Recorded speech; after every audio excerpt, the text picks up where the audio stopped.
안녕하십니까. 네, 한 주간의 시황을 훑어보는 오프 더 마켓 시간이 돌아왔습니다. 저는 투자 전략팀의 황산해 연구원입니다. 네, 안녕하세요. 기업 분석팀 전채원 연구원입니다. 안녕하십니까.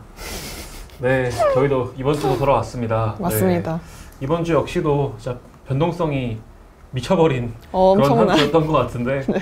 아주 이번 주도 한번 빠르게 훑어보겠습니다. 그래도 제가 매번 이제 영상을 리뷰를 하는데 너무 답변이 제가 장황하더라고요. 그래서 이번에는 선 답변 후 설명으로 가보려고요. 그래서 짧게 답을 주고 뒤에 또 붙여보도록 하겠습니다. 좋습니다. 강단 명료한 답변이고 또 이제 약간 조금 종목 중심으로 다음 얘기를 해볼까 해요. 그래서 너무 매크로보다는 또 그래도 이런 시기에 좀 어떤 종목들이 있나라고 말씀드릴 수 있을 만한 포인트들을 한번 이제 집중해 볼 생각이니까 한번 그렇게 시작해 보겠습니다. 네, 맞습니다. 네. 이번 주도 얘기할 게 굉장히 많은 한 주였는데 그 시작이 저는 이날이었다고 생각을 하거든요. 이제 이날에 또 트럼프 대통령이 90일 상호관세 유예를 발표한 날이었잖아요. 그래서 제가 이날을 진짜 기억을 하는데 엄청나게 급등을 한 걸 하고 있는 거를 제가 봤거든요. 그래서 이날에는 또 어떤 거를 좀 더 설명을 해주시고 싶으신지. 그 급등하는 시간대에 안 주무셨어요? 잠깐 새벽에 깼어요. 그래. 알림이 너무 많이 와서. 저는 제가 아침에 눈 뜨고 내 수익률을 주간으로 설정해뒀나 싶었거든요.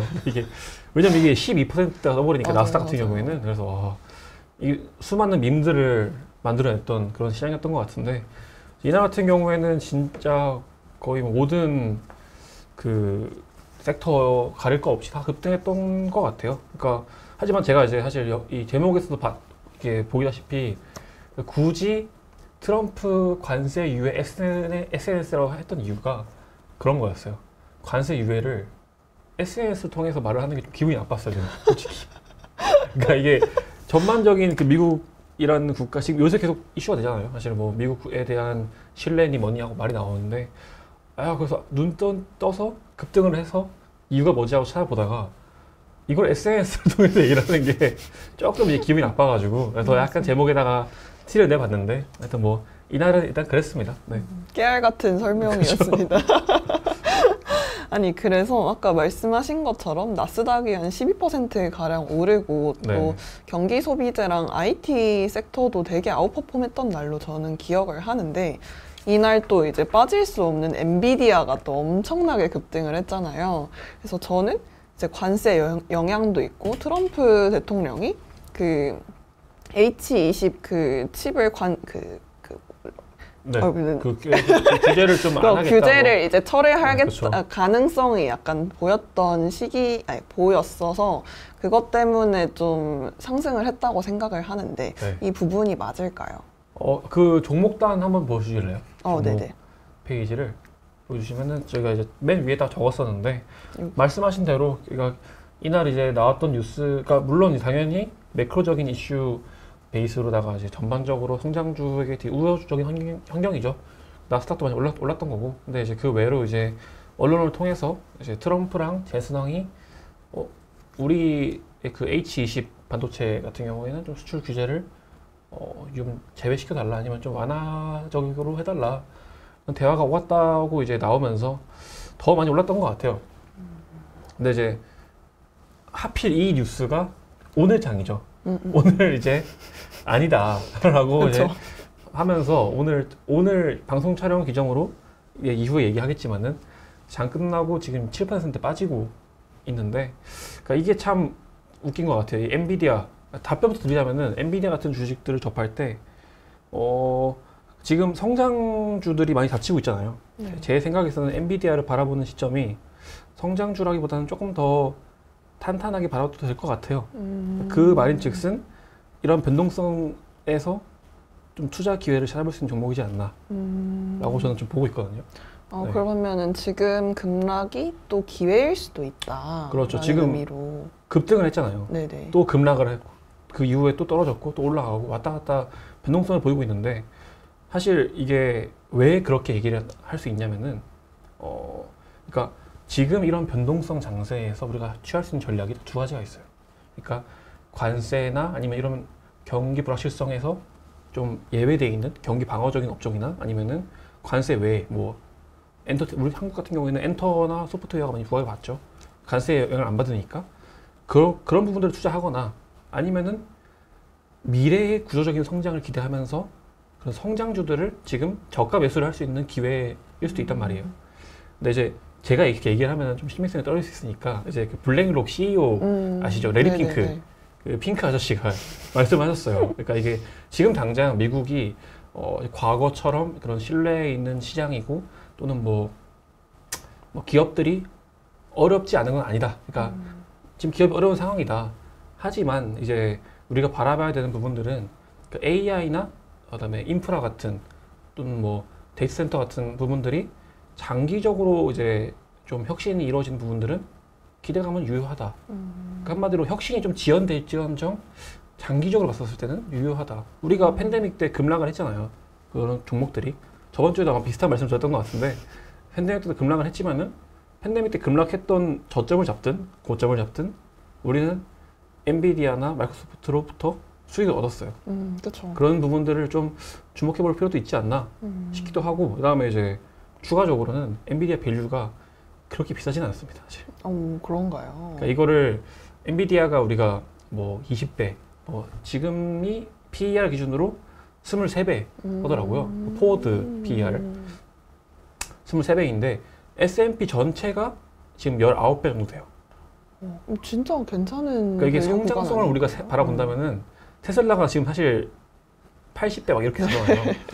이게 왜 그러냐면은 엔비디아는 돈을 버니까 그런 거예요. 그렇기 때문에 지금 이제 어닝 시즌에 있어서도 조금 더 기대해 볼 만한 요인이 있는 거죠. 왜냐면은 사실 기업들은 실적이잖아요. 그쵸? 실적인데 실적이 잘 나와 버렸어. 이따 이후에도 얘기할 거지만은 실적이 잘 나오면은 지금 주가를 더 정당화할 수 있는 부분들이 있기 때문에 그래서 좀 그런 부분들이 좀 있지 않을까 보고 있습니다. 그러면은 또 큰 그림을 보고 지금 실적 발표 때 어떻게 기업들이 실적을 견조하게 나오는지의 여부를 좀 주의 깊게 봐야 되는 포인트인 거네요. 그렇죠. 결국에는 관세가 우리 걱정하는 이유도 관세가 부과되면서 기업들의 실적이 닫힐 거라고 우려를 하기 때문에 그 기업들의 주가가 떨어질 거라고 생각하는 거잖아요. 그렇죠, 그렇죠. 한마디로 기업들의 실적이 잘 나오고 우리가 이제 이번 지금 어닝 시즌에서 가이던스 괜찮을 것 같은데 아니면은 뭐 미래 전망 나쁘지 않을 것 같아 또는 당장의 실적도 되게 좋아 이게 나오면은 나름 또 좀 괜찮은 뭐랄까 방어적인 그런 시기가 될 수 있지 않을까 전반적으로 네, 이렇게 보고 있습니다. 이 뒷페이지가 이제 더 중요해지는 시기가 찾아왔군요. 그렇죠. 뒷페이지를 좀 주목해서 보시면은 어떤 기업들이 좀 이런 시장에서 버티고 있는가 보실 수 있을 것 같아요. 근데 하지만 이 다음 날에는 또 앞페이지도 또 좀 중요했던 날로 제가 알고 있는데 이날 이제 그 미국이 이제 합쳐서 원래 125% 관세를 부과한다고 했는데 145%로 확대한 날이었잖아요. 그리고 또 CPI도 발표가 됐던 날로 알고 있는데 또 이날 이 부분에 대해서 좀 더 얘기해 주시고 싶으신 부분이 있으실까요?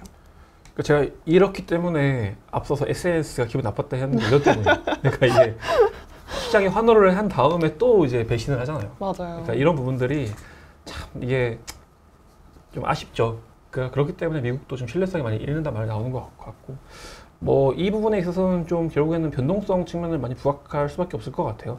뭐 빅스 지수도 그렇고 CNN 공포탐욕 지수도 좀 그렇고 많이 좀 전반적으로 이런 시장의 우려를 반영한 부분들이 있지 않았나라고 좀 보고 있습니다. 네. 그래서 약간 제가 그 시장의 변동성이 되게 컸던 날에는 빅스 지수랑 CNN 공포탐욕 지수 이렇게 두 지수가 거의 대부분 많이 등장을 하더라고요.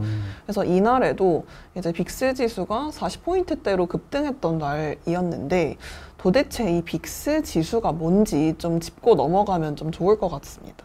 이 빅스 지수를 일단 제가 아까 말씀드렸다시피 짧게 답변드리면은 빅스 지수는 변동성 지표예요.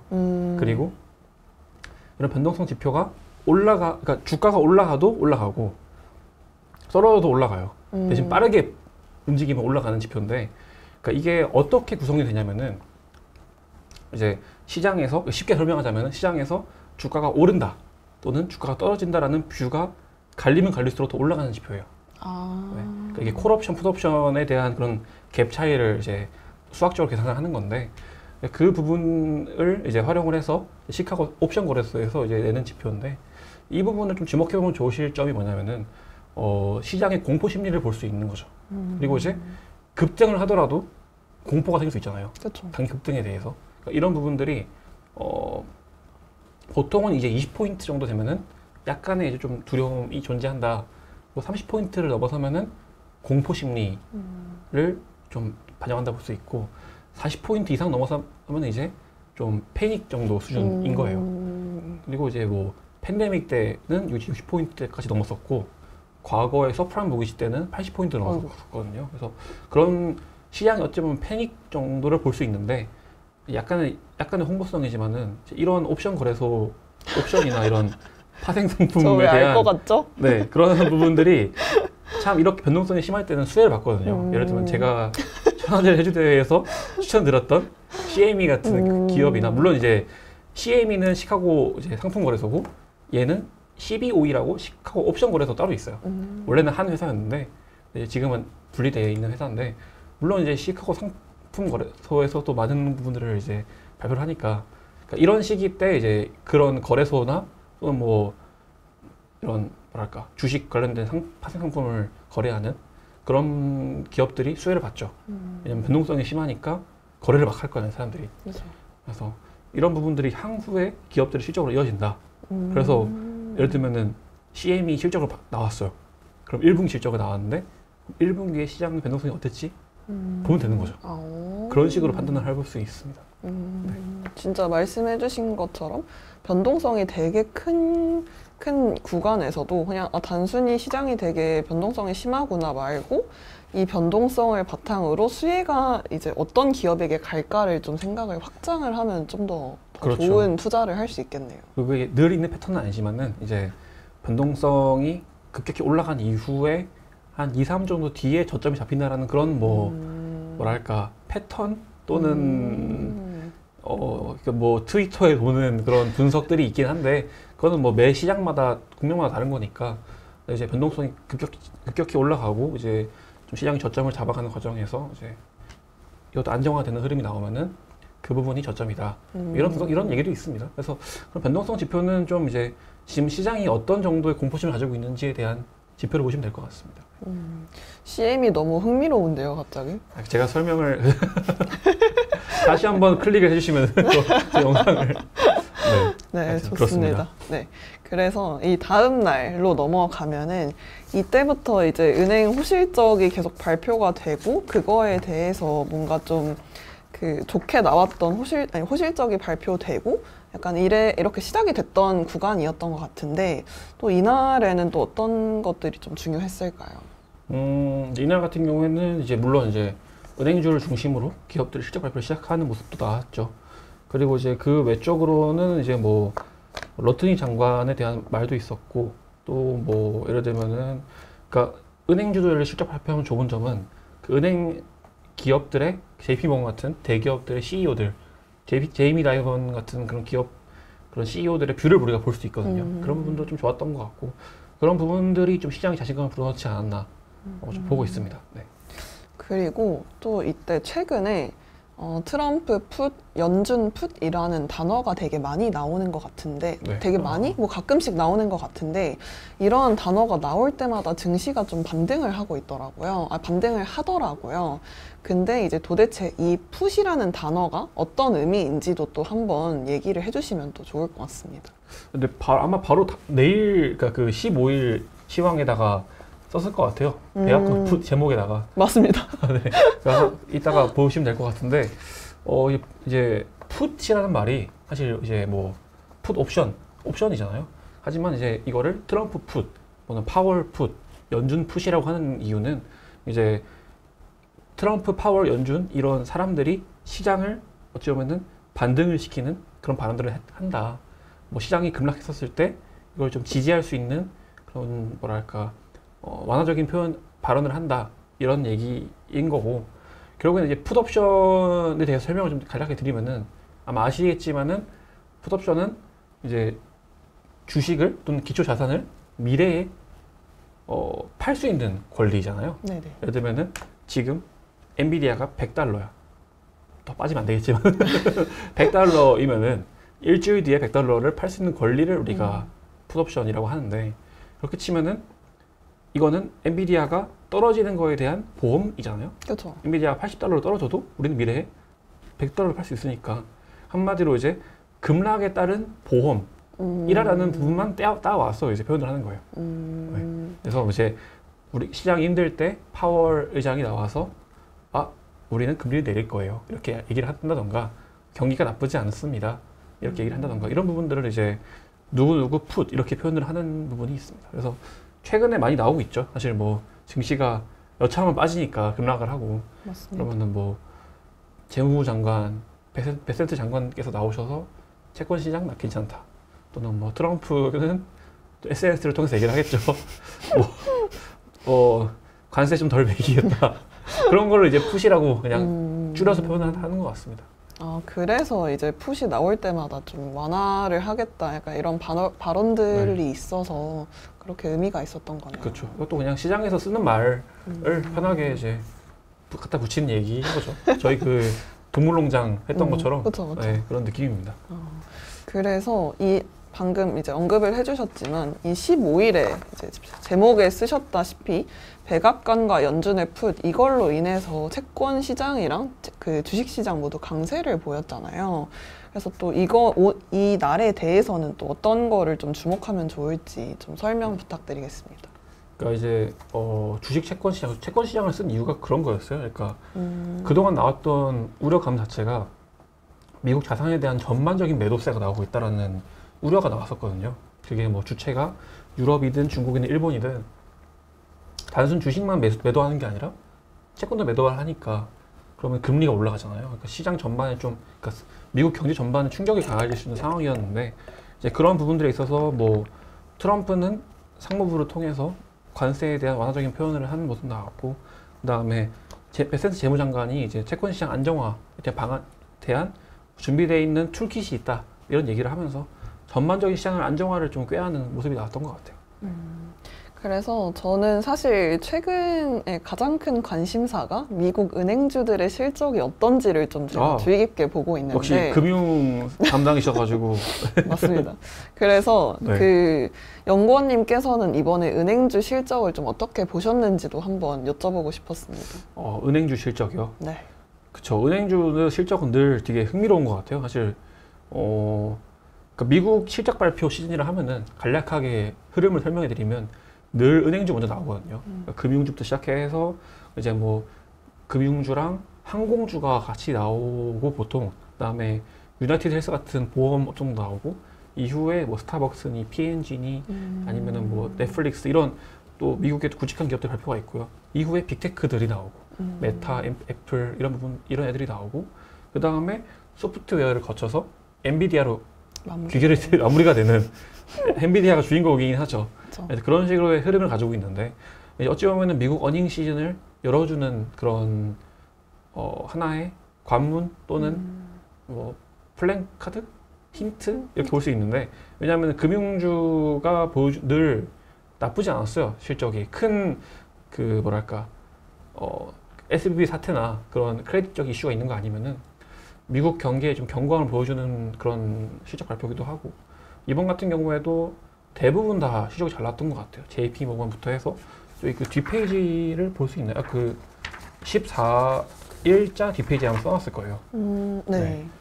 보시면은 이제 JP 모건 같은 경우에도 실적이 잘 나왔고 모건 스탠리 잘 나왔어요. 근데 이제 되게 재밌는 부분은 기존에 뭐 아마 채원 씨는 아시겠지만은 이자 수익보다는 비이자 이익이 되게 좋았잖아요. 뭐 트레이딩 봇 같은 경우에도 그렇고 트레이딩 같은 경우는 그런 거거든요. 시장 변동성이 아까 말씀드렸다시피 그런 부분들이 영향을 미치는 건데 그래서 전반적으로 괜찮았던 것 같은데 이제 대선 충당금 같은 부분들을 좀 많이 주목을 하고 있어요. 이제 이런 부분들이 은행마다 많이 갈리는 모습이 나왔어가지고 근데 뭐 이런 부분들은 한번 이제 채원 씨가 그 금융 RA이시잖아요. 그렇죠. 대선 충당금에 대해서 한번 설명을 해볼 수 있겠어요? 아, 그럼요. 대선 충당금 정도는 좀 해볼 수 있을 것 같아요. 그 정도라니 엄청나게 어려운 부분이고 중요한 부분이니까. 아, 그렇죠, 그렇죠. 한번 이거는 전문가이신 채원 씨가 한번 설명을 해주실까요? 아, 너무 중책을 좀 맡기시는 것 같지만 한번 설명을 해보자면은 사실 은행들이 돈을 빌려주는 역할이 되게 크잖아요. 대출을 해주는 역할이 되게 큰데 모든 사람들이 돈을 갚으면 좋지만 사실 또 못 갚는 경우도 발생을 하기 때문에 이러한 그 손실을 미리 방지를 하고자 적립을 해놓는 돈이 대손 충당금이라고 합니다. 그래서 그 대손 충당금이라는 계정에 부채를 좀 이렇게 미리미리 쌓아두는 건데 보통 대손 충당금은 경기 둔화 우려가 크거나 아니면은 이제 그 불확실성이 되게 큰 상황에서 사람들이 어떻게 돈을 뭐 예를 들어서 경기 둔화 우려가 커지면은 사람들이 또 돈을 못 갚을 수도 있잖아요. 그렇죠. 네. 그런 거를 좀 대비를 하기 위해서 대손 충당금을 좀 더 쌓아 놓는 거죠. 미리미리 이렇게 그렇죠. 충격을 대비하는 미리 그런 부분들이 예상 손실을 방지한다. 바로 손실을 때려 맞으면은 너무 그게 충격이 세니까 그쵸, 미리미리 빼놓는 거네요. 네, 맞습니다. 그러니까 이게 그런 측면, 되게 설명을 쉽게 발풀어 주셨는데 다행입니다. 그런 측면에서 되게 신기했던 거는 JP모건 같은 경우에는 대손 충당금을 시장의 컨센 대비해서 많이 쌓아놨잖아요. 맞아요, 맞아요. 근데 모건스트리도 그렇고 저희가 오늘 나왔던 그 뱅크 오브 아메리카도 그렇고 충당금을 별로 안 쌓았더라고요, 얘네들이. 맞아요, 맞아요. 이 부분에 대해서는 뭐 어떻게 좀 생각하세요? 근데 그 기업들이 네. 그 경제를 앞으로 어떻게 보냐에 따라서 저는 대손 충당금이 좀 나뉜 것 같아요. 기업들이 뷰마다 좀 다른. 네, 네. 네. 왜냐하면은 모건 스탠리나 JP 모건에서는 경기를 좀 불확실함이 큰 상황으로 보고 그거를 미리 대비를 해서 대손 충당금을 좀 많이 쌓은 것 같은데 여기 보시면 골드만삭스나 오늘 발표를 한 뭐 뱅크 오브 아메리카? 시티도 그렇고. 네. 거기는 좀 그 다른 데보다 컨센보다 대손 충당금을 좀 적게 쌓은 경향이 있었단 말이죠. 그래서 좀 그 CEO들 그러니까 그 경영진들이 시장을 경제를 어떻게 보느냐에 따라서 좀 방향성이 갈리지 않았을까라고 저는 해석을 하고 있습니다. 아, 역시. 저도 이게 미국이 참 어찌 보면은 다른 국가들 대비해서 이런 충당금을 좀 미리 쌓아놓는 경향이 있는 것 같아요. 왜냐면은 조금 더 선진화된 회계나 이런 경영 방침을 가지고 있는지는 모르겠지만은 이런 부분들이 왜냐면 되게 좋은 거니까 미리 쌓아놓는 게. 근데 그 측면에서 재밌는 점은 이제 뱅크 오브 아메리카를 띄워주시면은 네. 그 16일 날에 보시면은 그러니까 JP 모건 다이먼 CEO는 지금 시장에 대한 우려를 표시했잖아요. 침체에 대한 맞아요. 걱정을 하고. 근데 뱅크 오브 아메리카는 여기에 관세에 대한 부분이 우려 요인이다.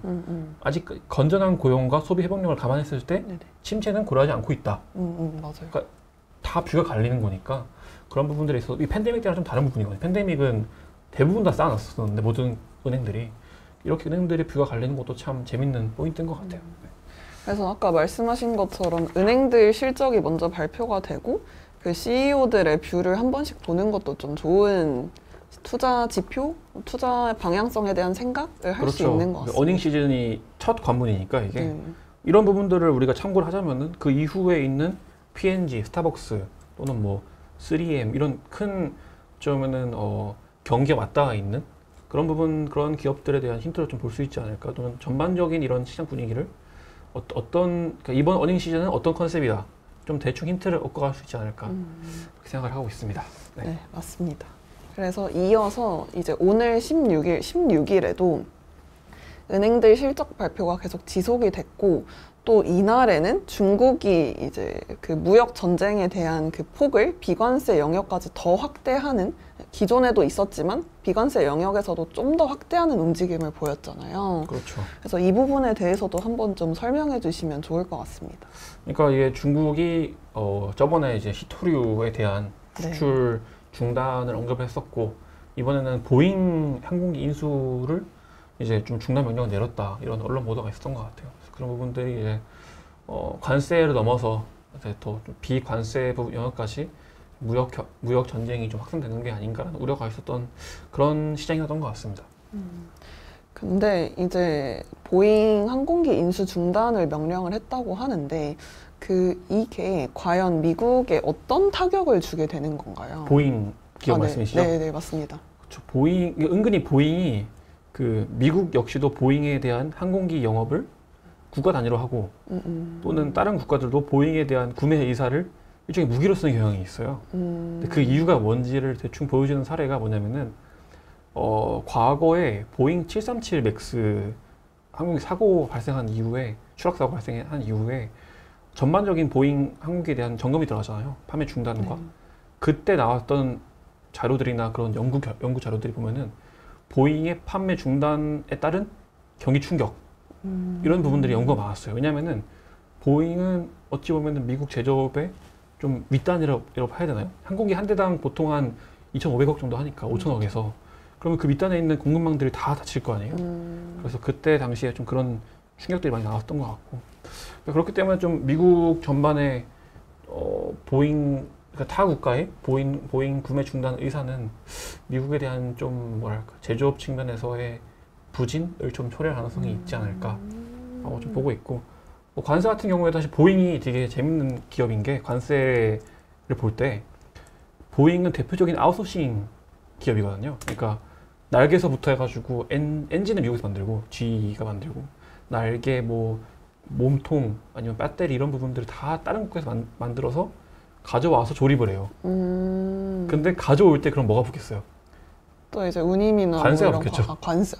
그러네요. 그러니까 이게 관세를 때리는 게 이런 기업한테는 부담이 가는 부분이 있어서 그런 측면에서도 좀 보잉을 보면은 재밌지 않을까라고 보고 있습니다. 그래서 이제 관세 리스크가 되게 큰 기업들 중에서 애플, 뭐 테슬라 그리고 보잉이 있었던 이유가 약간 그런 이유였네요. 아니 맞습니다. 네, 맞아요. 뭐 그 외에도 뭐 미국 대표하는 제조업 기업들도 많고 뭐 GE나 애플이나 아까 애플도 말씀하셨죠. GE, 캐터필러 이런 애들이 그러니까 미국이 제조업 부흥을 원하고 있다 했잖아요. 트럼프는. 근데 정작 좀 기존에 잘 사업을 영위하는 제조업들도 다치는 게 아닌가라는 생각을 좀 하고 있습니다. 네. 맞습니다. 그래서 이렇게까지 한 주간의 시황을 되게 알아봤는데 되게 변동성이 큰 시장이었잖아요, 이번 주가. 또 이번 주는 한 단어로 또 뭐라고 정리를 할 수 있을까요? 한 단어? 제가 이제 여기 제목에 쓴 것처럼 좀 어닝 시즌이 다가왔다. 한 단어, 한 문장 해버렸네. 한 문장까지? 어닝 시즌이 다가왔다. 그런 느낌인 것 같습니다. 그러면 네. 왜냐하면은 중심을 잡아주잖아요. 그러니까 결국에는 우리가 그동안 관세를 부과하니까 기업들이 힘들 거야라는 우려들을 좀 어찌 보면 가시화시켜 줄 수 있는 어닝 시즌이지 않나. 물론 나쁘게 작용할 수도 있습니다. 기업들이 힘들다고 얘기를 하면은. 그렇죠. 근데 이제 그런 부분들을 좀 확인해 볼 수 있지 않나. 기업들의 그런 노이즈를. 네. 맞습니다. 그러면은 혹시 다음 주 실적 발표 때 좀 주목하고 계시는 기업이 있으실까요? 다음 주요? 다음 주 실적 발표 때 글쎄요. 아까 말씀드렸던 그런 경기와 맞닿아 있는 기업들도 충분히 주목해 볼 만한 것 같기도 하고 그런 부분들은 또 일종의 경기 지표 역할도 하니까 그렇죠. 그런 부분도 괜찮을 것 같고 또 이제 사실 다음 주 같은 경우에는 또 반대로 매크로 데이터가 또 중요한 게 많이 나와요. 하드 데이터. 특히나 또 이제 당연히 내일이죠. 내일 16일 날에 이제 소매 판매랑 산업 생산이 나온단 말이에요. 그 부분들도 되게 중요합니다, 사실. 전반적인 그런 뭐랄까 미국 경기에 대한 변화를 볼 수 있기 때문에 산업 생산이 지금은 아마 사재기 때문에 많이 오른다고 많이 보고 있는데 사재기 이후에 이 전반적인 소매 판매가 그 이후에 어떻게 될지 이런 부분들을 좀 많이 주목해보면 좋지 않을까라고 보고 있습니다. 실적 같은 경우에도 뭐 앞으로 이어질 애플이나 이런 빅테크도 매우 중요하겠죠. 네. 네, 맞습니다. 그러면은 또 말씀해주신 거를 또 다음 주에 또 분석하기 위해서 찾아오기면은 하시는 건가요? 아니요. 찾아오기 아니죠. 다음 주에 또 찾아오도록 하겠습니다. 네, 지금까지 오프 더 마켓이었습니다.